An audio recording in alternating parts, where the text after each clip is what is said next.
Bienvenue sur ce chat TV du groupe ESC Dijon-Bourgogne, pour lequel nous accueillons Alette Montuel, directrice du bachelor marketing business sur le campus de Dijon, et Jean-Christophe Catane, directeur du bachelor marketing business sur le campus de Lyon. Bonsoir à tous les deux, bienvenue sur ce chat. Bonjour, bienvenue sur ce chat.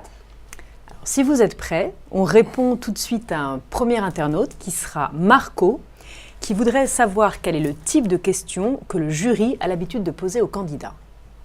Qui lui répond ? Alors le type de questions, en fait, c'est un enchaînement de questions qu'on a au cours de l'oral. En général, la première question concerne un résumé du CV que prépare le candidat pour apprendre à connaître son parcours, les caractéristiques de sa personnalité, ses activités. Et puis on enchaîne sur des questions de plus en plus précises pour approfondir et repérer en fait sa motivation pour l'école. Alors c'est vrai, je confirme bien évidemment, mais c'est vrai que l'angoisse du candidat, c'est de dire est-ce qu'on va me poser une question piège ? Voilà. Alors est-ce qu'il y a des questions pièges ? Oui, il y a toujours des questions pièges par définition, mais il y a aussi pour les jurys des réponses pièges. Donc je crois que c'est aussi à nous, jury, d'amener le candidat sur des sujets qui peuvent aussi l'intéresser, sur lesquels il sera à l'aise pour répondre, parce que je crois qu'il faut rappeler aussi que dans ce type de concours, le maître mot pour les jurys, c'est d'être dans du positif, d'être dans une discussion qui mettra pas mal à l'aise le candidat, et à partir de là, ça se déroule forcément bien. Oui, le but, c'est pas de coincer les candidats, de les faire craquer, de les faire pleurer. Non, le but, c'est d'amener le candidat à se révéler pour, je dirais, aussi qu'il nous apporte de quoi discuter. Oui, c'est de créer un dialogue. Donc, tout à fait. Et puis je peux peut-être ajouter que par rapport à ces questions, même si le candidat n'a pas forcément d'activité sportive par exemple, ou de déplacement à l'étranger ou d'expérience d'entreprise, on va cibler sur la caractéristique qui est indiquée dans le CV et puis on va approfondir dans ce sens. On n'attend pas en quelque sorte un stéréotype de candidat. D'accord, je pense que c'était ça le sens de la question. Alors, une nouvelle question est arrivée, donc c'est Imelda Rodrigo qui vous la pose. Je suis assez timide et j'ai du coup tendance à un peu paniquer à l'oral. De combien de personnes sera composé le jury ? Est-ce qu'on va nous poser des questions pièges pour tester notre résistance au stress ? Bon, vous l'avez déjà un peu dit, mais... Alors là, déjà, il faut être très clair, le règlement du concours nous interdit d'interroger en face-à-face unique. Donc, il y a forcément 2, voire, selon les écoles, peut-être 3 personnes. D'accord. Donc, c'est le maximum 3 ? Oui, parce qu'après, c'est souvent plus compliqué à gérer. Alors déjà, c'est à la fois rassurant, inquiétant. Rassurant parce que je dirais qu'on peut avoir le feeling avec une personne et peut-être moins avec l'autre, donc on a le choix. On fait une moyenne, ouais. Après, effectivement, on peut aussi avoir une batterie de questions qui s'enchaînent. Après, il faut aussi rassurer Rodrigo, je crois. Oui. Le fait d'être timide, à 18 ou 19 ans, c'est pas choquant. C'est pas choquant. Et justement, intégrer nos écoles lui permettra de vaincre sa timidité, puisque dans nos écoles, bien évidemment, il y a des cours, mais il y a aussi beaucoup de travaux en groupe, beaucoup de présentations orales, et je crois qu'il faut aussi qu'il soit rassuré. Premièrement, il ne sera pas le seul à être timide, et puis deuxièmement, comme l'a dit il y a quelques minutes Alette, on est là aussi pour aider le candidat justement à être à l'aise, à se révéler, et puis à parler assez facilement. Mais là, c'est visiblement quelqu'un qui perd ses moyens un petit peu. Oui. Qu'est-ce que vous pourriez dire pour le rassurer, pour Je dirais plusieurs choses. La première chose, peut-être, c'est de savoir effectivement qu'il n'est pas seul dans ce cas-là. Il le sait déjà, ce qui peut être un atout donc, aussi. Ça, et je pense que c'est quelque chose de tout à fait normal. Les membres des jurys le savent. Et si le jeune n'arrive pas à présenter son CV, systématiquement, on va lui poser des questions à la relecture. Donc, c'est déjà les membres du jury qui peuvent intervenir. Il y a un autre aspect, c'est que on sait que pour la plupart des candidats, c'est le premier oral qu'ils vont passer. Donc, c'est normal qu'ils soient un petit peu, qu'ils perdent un petit peu leurs moyens. Mais troisième chose, s'ils veulent s'entraîner, les candidats peuvent venir aux journées de préparation aux oraux. Bon, à Dijon, ce sera le 7 mai. C'est peut-être aussi un moyen à ce moment-là de revenir sur cette petite difficulté et puis peut-être de faire un petit entraînement avec les personnes qui seront là pour les accueillir. Et puis je crois qu'il faut rappeler à ce candidat que nous aussi, on a été étudiants avant eux, que nous aussi, on a été timides, qu'on n'en est pas mort, comme on dit, et que je crois que dans ces concours-là, il faut aussi jouer la carte de l'honnêteté. C'est-à-dire qu'on ne comprend pas une question, on s'est trompé, on bafouille, on demande à recommencer, on demande à ce que le jury reformule la question, et tout se passera bien. Alors, pour vaincre la timidité, bien évidemment, il y a des petites astuces comme apprendre à respirer, mais au-delà de tout ça, je crois qu'il faut être le plus naturel et le plus spontané possible. Puis j'ajoute encore une fois que les membres de jury ne sont pas là pour déstabiliser. Comme l'a dit Jean-Christophe, on est là pour découvrir la personnalité et comprendre la motivation. Donc par différentes questions, par différents retours, on va parvenir à amener le candidat à s'exprimer. Et puis petit clin d'œil à Rodrigo, il y a aussi des jurys qui sont timides. Donc il va peut-être trouver plus timide que lui, et finalement ça le rassurera. Espérons. Alors est-ce que, finalement la question a changé, l'entretien ça porte sur quoi? Des questions de culture générale ou le projet professionnel? Alors, question de Marco. Bon, il y a deux... L'objectif essentiel de l'entretien, c'est de découvrir la motivation du jeune pour intégrer une école et un programme. Il n'y a pas de question de culture, puisque ce sont les écrits, les épreuves écrites, la synthèse, le test de logiculture, qui permettent de vérifier les connaissances. Et puis, un autre élément aussi, pour intégrer l'école après les admissions, obligatoirement, on exige le baccalauréat. En fait, ce sont ces éléments-là qui permettent de vérifier le niveau de culture et de connaissances. Donc vraiment, l'objectif principal, c'est de découvrir la personnalité du candidat et d'apprécier sa motivation. Par contre, c'est vrai que ce qu'on ne souhaite pas, c'est des candidats qui passeraient dans nos écoles, je dirais, parce que c'est sur le chemin d'autres écoles. Donc moi, je ne trouve pas choquant, quand un candidat vient passer son oral à Lyon, de lui demander, si je vous dis Lyon, ça vous fait penser à quoi? Et là, c'est une façon, je dirais, indirecte aussi de voir un petit peu sa culture générale, ou pourquoi pas d'interroger sur les derniers faits d'actualité qui l'ont marqué. Ce ne sont pas des questions pièges, mais ça permet aussi de voir, je dirais, un petit peu son niveau de réflexion, de prise de recul, de maturité. On est supposé s'intéresser aussi à l'actualité quand on postule pour une école de commerce, donc ça n'a rien d'étonnant. Alors, une autre question de Moutarde. Moi, je n'ai pas encore de projet professionnel. Est-ce que c'est grave et surtout, est-ce que c'est éliminatoire pour l'oral? Non, ça n'est pas grave du tout. C'est peut-être normal à cet âge-là. C'est déjà complètement normal. Je sais qu'il y a des candidats qui peuvent avoir une petite expérience d'entreprise par des petits jobs d'été, en fonction de l'âge. Il y en a qui ont une petite expérience de découverte au collège. En général, ça ne va pas très loin. Mais ceux qui ont une expérience peuvent la développer. D'autres vont mettre plus en avant une activité sportive, une activité associative, des hobbies culturels. Donc il y a beaucoup de choses à développer. Ce qu'on cherche à regarder au travers de l'entreprise, c'est la curiosité, l'intérêt, le sens du travail, le sens des responsabilités. On peut très bien trouver ces éléments-là au travers d'autres thèmes de questions. On a en fait trois types de réponses par rapport à cette question. On a effectivement les candidats qui disent « moi je ne sais pas du tout ». Là encore, il faut qu'ils soient rassurés. À 18 ans, ne pas savoir son projet professionnel, c'est pas choquant. Et une école de commerce, justement, doit les aider à construire ce projet professionnel. On a les candidats qui nous disent « moi, marketing, ça m'intéresse, mais finance, ça m'intéresse aussi, j'hésite entre les deux ». Pas choquant non plus. On est là aussi pour faire maturer justement ce choix. Et puis on a, là, je dirais c'est l'idéal, des candidats qui nous disent « moi, je veux faire du marketing export chez L'Oréal à Shanghai ». Alors là, ça peut être pervers si le candidat nous sort ça et qu'on lui demande d'expliquer ce projet professionnel et puis qu'il n'y a plus rien derrière. Donc là, je mets un tout petit peu en garde. Si, effectivement, vous avez une idée précise de projet professionnel, sachez la défendre.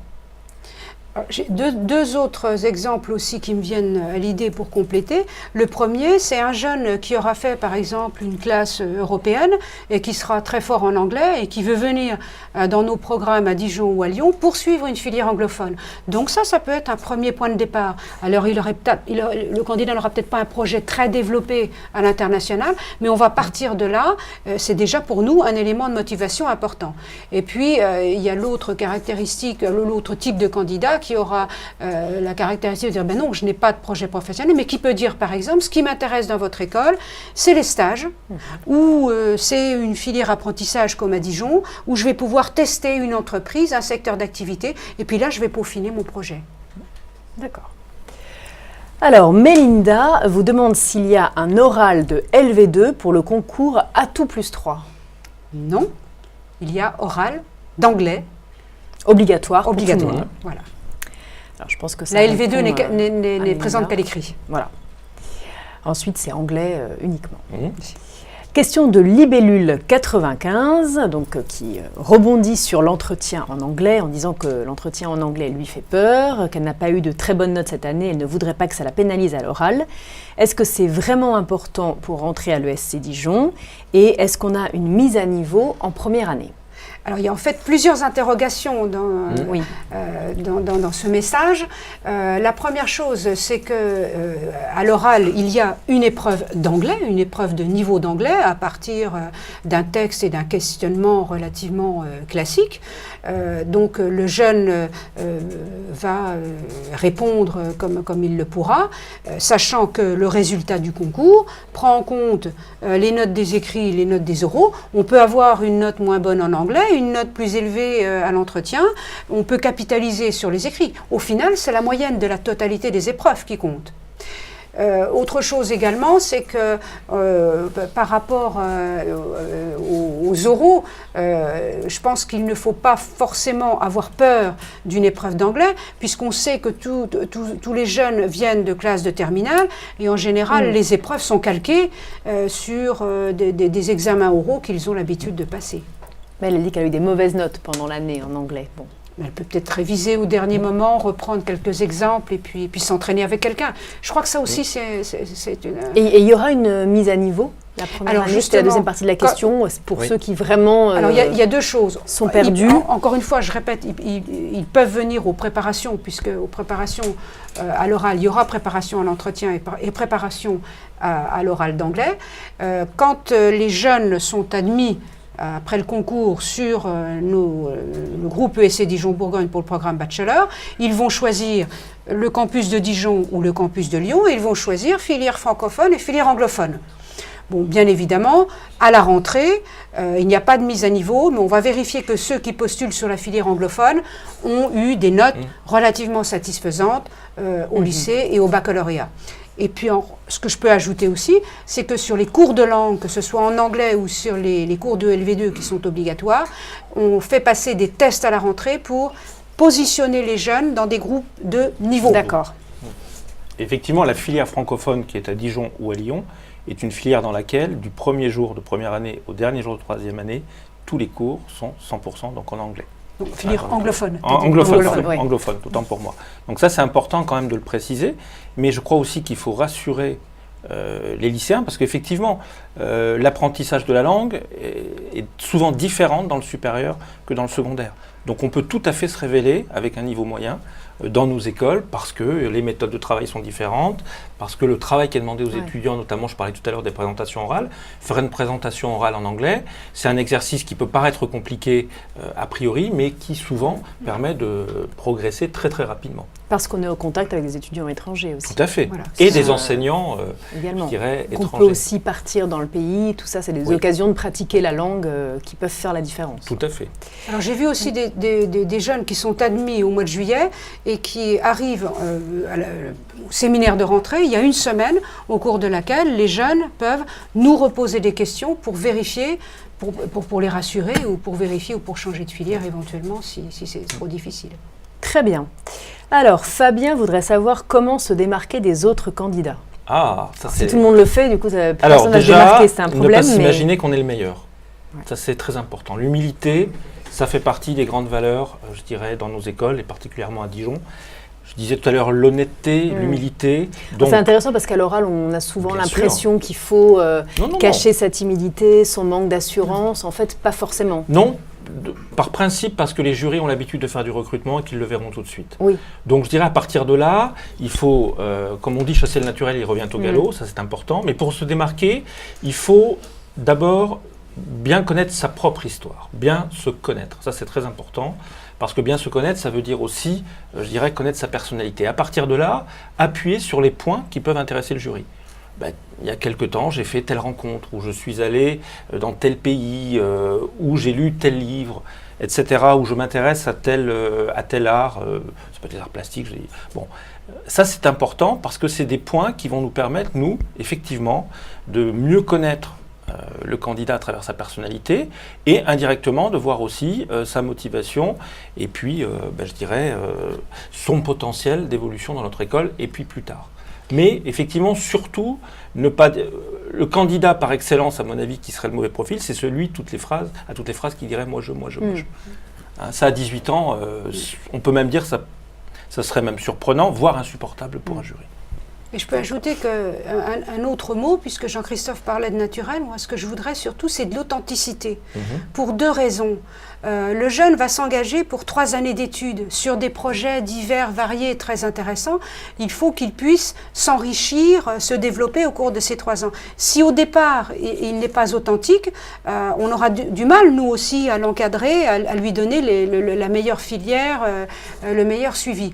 Puis il y a autre chose, obligatoirement pendant l'entretien, comme le disait Jean-Christophe, un jeune qui va dire telle chose qui peut nous paraître un petit peu osée, systématiquement on va reposer une question pour revérifier si c'est cohérent. Donc on va tout de suite voir. Donc je crois que le meilleur mot, c'est, comme dit Jean-Christophe, oui, bien se connaître, c'est l'authenticité. En plus de ça, nous ne souhaitons pas sur le programme, je l'ai dit tout à l'heure, avoir des standards, des candidats stéréotypés, parce qu'en fait, quand ils vont être en entreprise plus tard, ils vont être avec des personnes très différentes, d'horizons différents, d'origines différentes, etc. Et c'est ça qui fait la richesse. Et dans les groupes, on voudrait que chacun s'enrichissent aussi au travers des autres. Vous avez parlé des internationaux, mais chacun s'enrichit des origines des uns et des autres. Et alors, petite astuce, souvent les candidats, moi j'ai envie d'intégrer votre école parce que vous êtes la meilleure, parce que vous êtes bien classé, etc. J'ai envie de dire, on le sait aussi bien que vous, puisqu'on y travaille.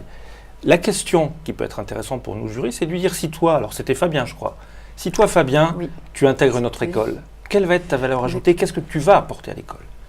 Et sur ce type de questions, en termes de réponse, il pourra faire la différence.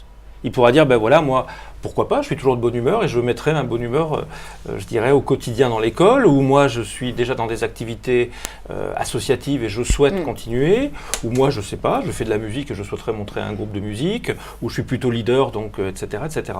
Et là, c'est intéressant pour faire la différence. D'accord, donc on met en avant nos atouts, nos compétences, nos qualités, mais surtout on ne triche pas, on ne joue pas de rôle, on ne se compose pas un personnage, tout ce qu'on pourrait être tenté de faire avant un oral, on ne le fait pas, quoi. Voilà. D'accord.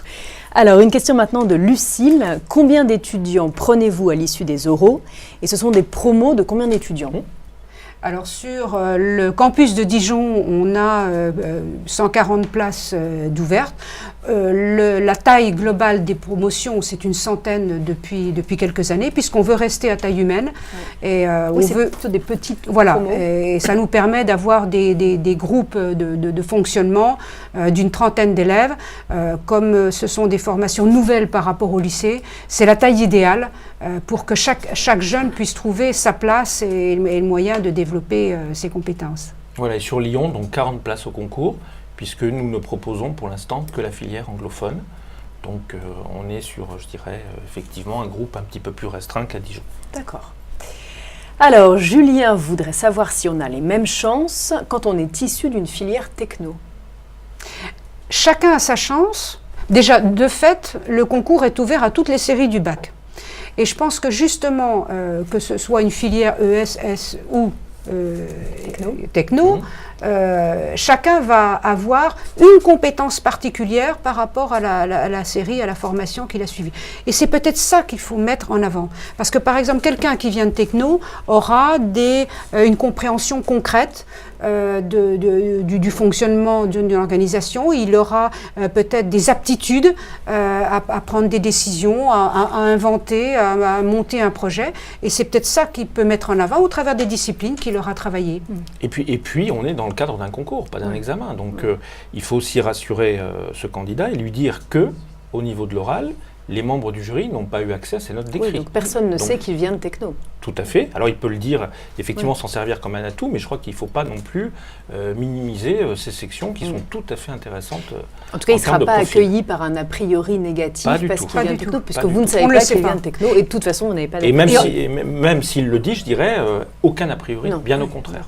Et ça va plutôt, attirer notre attention. Et en plus, il n'y a pas de quota, c'est-à-dire qu'il n'y a pas de volonté d'avoir tant de telle série. D'accord. Alors, une question maintenant de Jeanne. Quand est-ce qu'on aura les résultats du concours? Alors les résultats du concours, on a déjà les résultats des écrits. Les résultats des oraux, on imagine.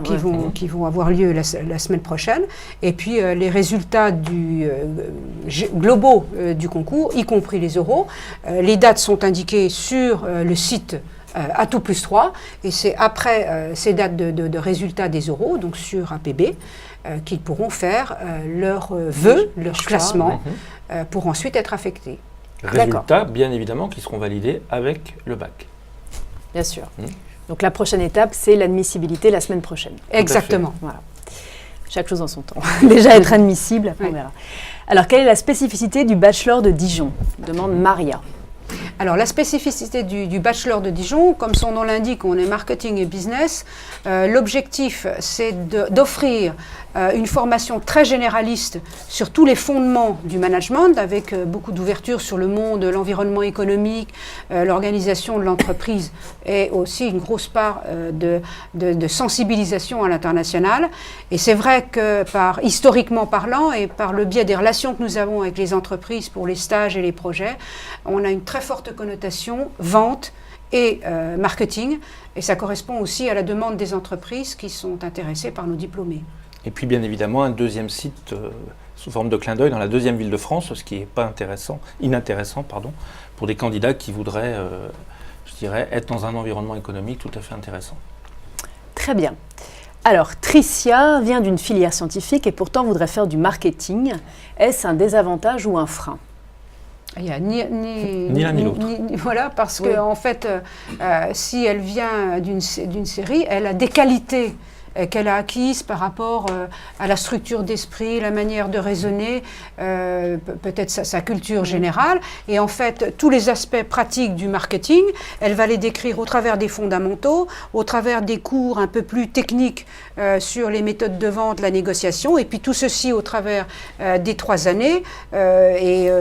Ça s'apprend en cours, au travers des travaux dirigés, au travers des projets, au travers des stages. Elle est là pour apprendre. De toute façon, comme nous recrutons sur toutes les séries, toutes les disciplines démarrent à zéro pour tout le monde, que ce soit l'économie, la comptabilité, le droit, le marketing, etc., etc. Et après, filière scientifique, marketing, bon, c'est pas illogique. Pas du tout. Non. En tout cas, c'est possible. Alors, question de Maë, a-t-on la possibilité de partir en semestre à l'étranger dès la première année ?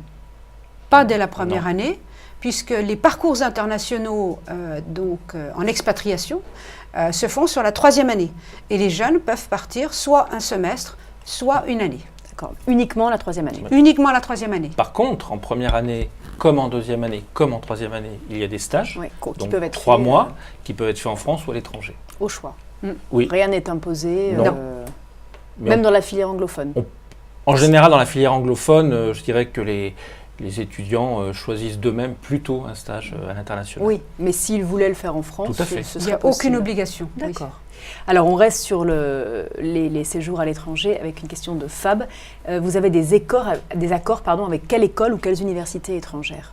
Alors aujourd'hui, on a plus d'une vingtaine d'accords, que ce soit des universités britanniques, plusieurs universités canadiennes, les États-Unis, l'Espagne, l'Italie, l'Allemagne, bien sûr, et des accords aussi à Taïwan, des accords en Corée et... Amérique du Sud.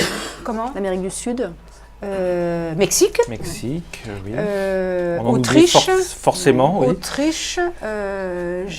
L'Australie. On est pratiquement Ljubljana aussi, sur, sur les 5 continents, effectivement. D'accord, donc vous êtes très... J'ai dû en oublier. Très présent. Bon, j'imagine que la liste est sur le site. Oui, absolument. Voilà, donc on peut conseiller aux étudiants que ça intéresserait d'aller consulter votre site pour avoir la liste exhaustive des pays avec lesquels vous avez des accords. Alors, Eric, pour la filière en apprentissage, comment ça se passe ? Est-ce qu'il faut avoir trouvé une entreprise pour la rentrée en première année ? Non. En fait, la filière apprentissage, l'alternance proprement dite, c'est-à-dire la formation alternée entre entreprise et école, se fait uniquement à Dijon sur la filière francophone. Et ce choix se prépare dans le courant de la 2e année. C'est-à-dire que les jeunes qui souhaitent intégrer cette filière apprentissage nous font part de leurs vœux au début de la 2e année. Ensuite, ils ont des ateliers qui vont les aider à préparer leur CV, à contacter des entreprises.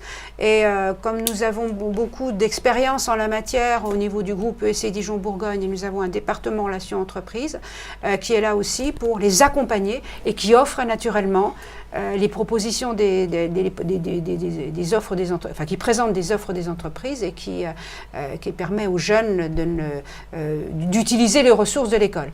Mais nous avons aussi des candidats qui font leurs propres recherches et qui peuvent nous proposer une entreprise dans la mesure où la convention peut se signer.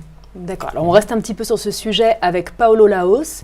Moi, je ne suis pas de Dijon. Est-ce que, du coup, l'école nous aidera à trouver une entreprise dans la région pour l'apprentissage ? Absolument, puisqu'en fait, nous sommes sur la Bourgogne, sur la région lyonnaise. Nous avons beaucoup de jeunes qui viennent aussi de Franche-Comté.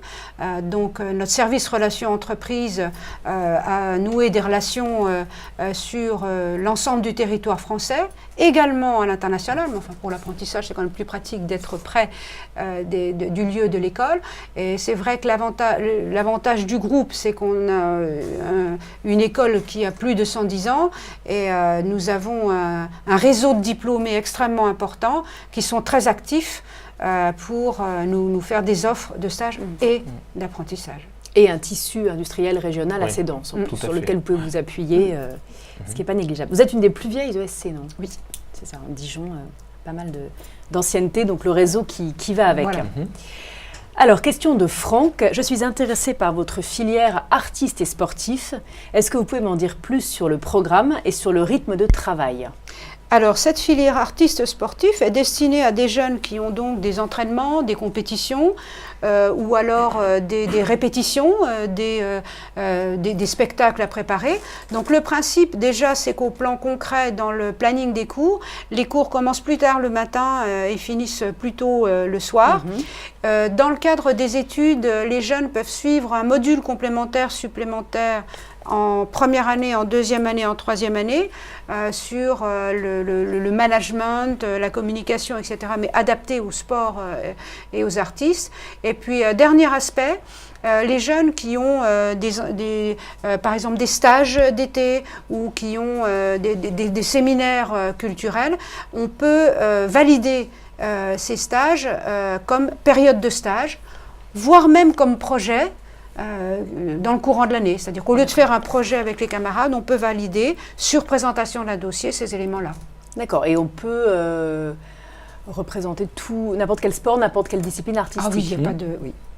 Vous en avez beaucoup dans ce programme en ce moment ? On en a entre 5 et 10%. D'accord.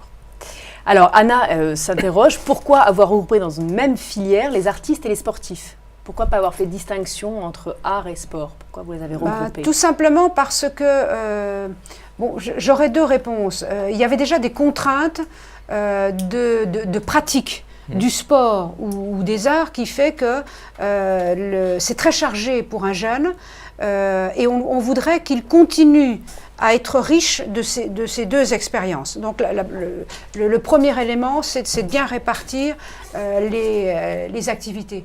Et puis pourquoi on les a regroupées ? Parce que j'estime que quand on est sportif ou quand on est artiste, on a déjà un énorme sens de l'effort, on a aussi le sens de la communication, on a le sens du travail en équipe, et en fait on est sur des profils qui peuvent paraître complètement différents, mais au cœur, en termes de personnalité, on a des similarités. Puis encore une fois, ce qui est extrêmement intéressant, c'est de mixer ces jeunes, ces types de populations, et ils s'enrichissent en fait les uns les autres. D'accord. Alors, Lolo voudrait connaître les débouchés des bachelors et savoir s'il est intéressant de poursuivre en master.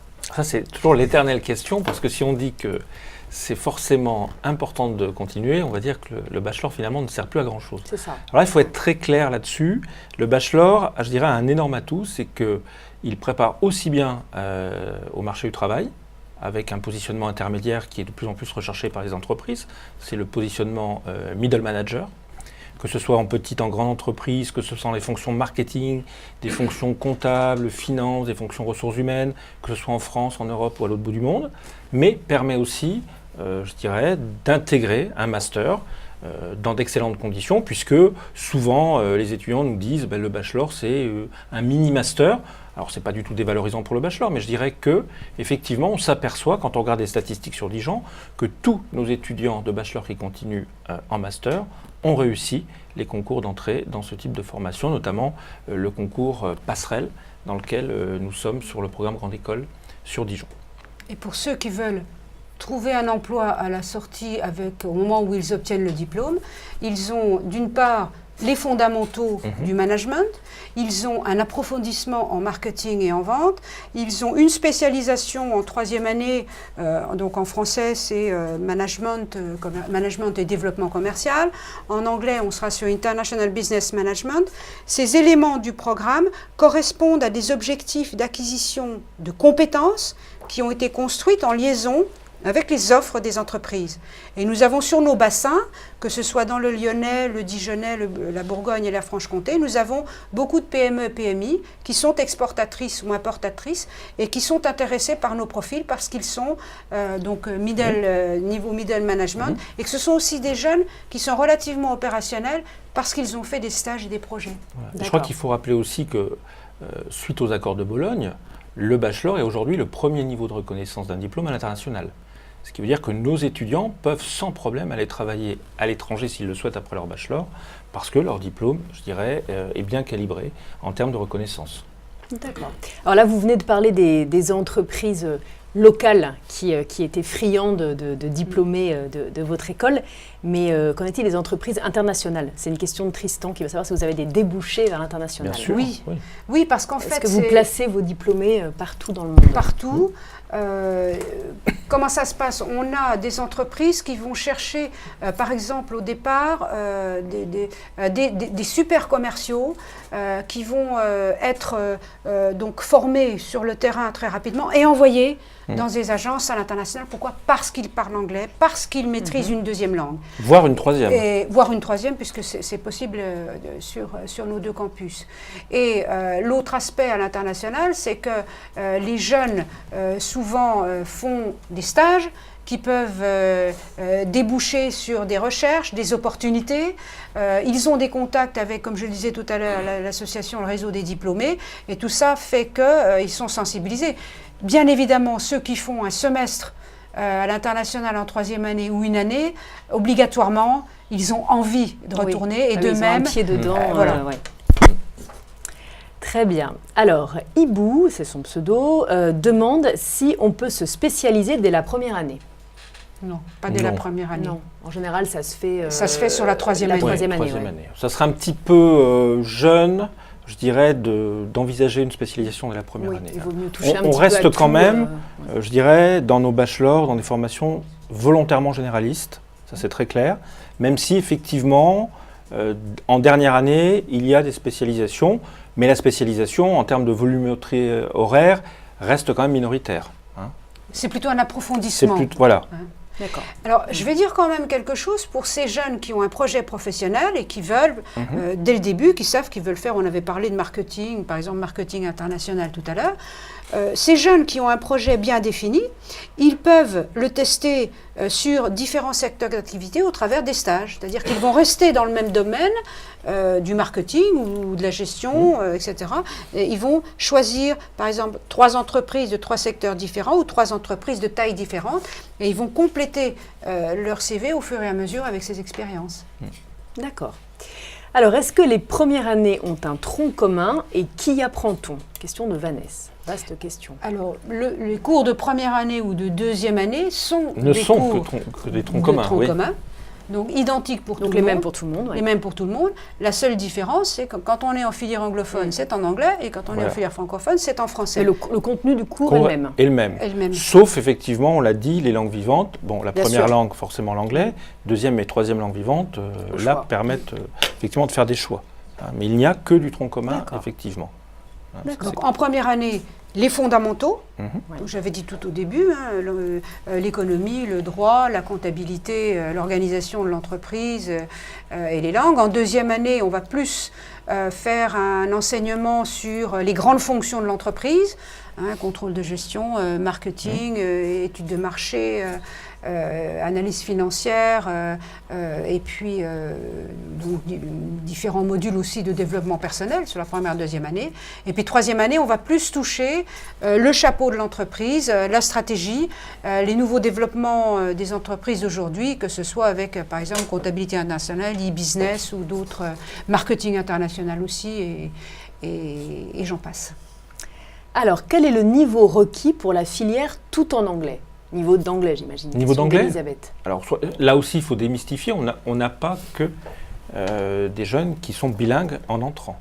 Alette l'a dit tout à l'heure, on a effectivement des jeunes qui sont sensibilisés aux langues, alors soit par effectivement un passage dans un pays étranger, soit par un environnement familial, c'est-à-dire des parents ou un des deux parents qui est étranger, mais je dirais une envie d'aller plus loin dans la langue pour que cette langue devienne véritablement un plaisir. Donc je dirais que c'est plus d'abord dans le mental que ça se passe. Et ça, on le sent très bien. Et puis, je crois, deuxième point, il faut aussi rassurer, c'est qu'on a des jeunes qui entrent avec un niveau moyen et qui se révèlent parce qu'ils sont dans une autre forme d'apprentissage. Il faut faire une très nette différence entre un cours d'anglais et un cours enseigné en anglais. Souvent, quand on vous dit, tiens, ton cours de comptabilité anglo-saxonne va être en anglais, ça fait fuir tout le monde. Et en fait, ça se passe très très bien. Très très bien. Parce que la pédagogie est progressive. Voilà. C'est-à-dire que déjà, les jeunes qui sont en filière anglophone continuent à suivre des cours de langue anglaise. Mais quand on démarre les cours en première année, on a des introductions, on a l'apprentissage du vocabulaire, on apprend à l'aide de schémas, les structures, etc. Et petit à petit, on approfondit. Et puis en fait, au fur et à mesure des participations au cours dans des groupes relativement petits, chacun peut participer. Et puis, il y a aussi du contrôle continu, c'est-à-dire que le jeune peut s'entraîner aussi à l'écrit. Mais il y a quand même un test de niveau avant d'accéder à cette filière ou il suffit de la demander pour y être autorisé? Déjà, le plus important, c'est d'être motivé et de la demander après l'admission.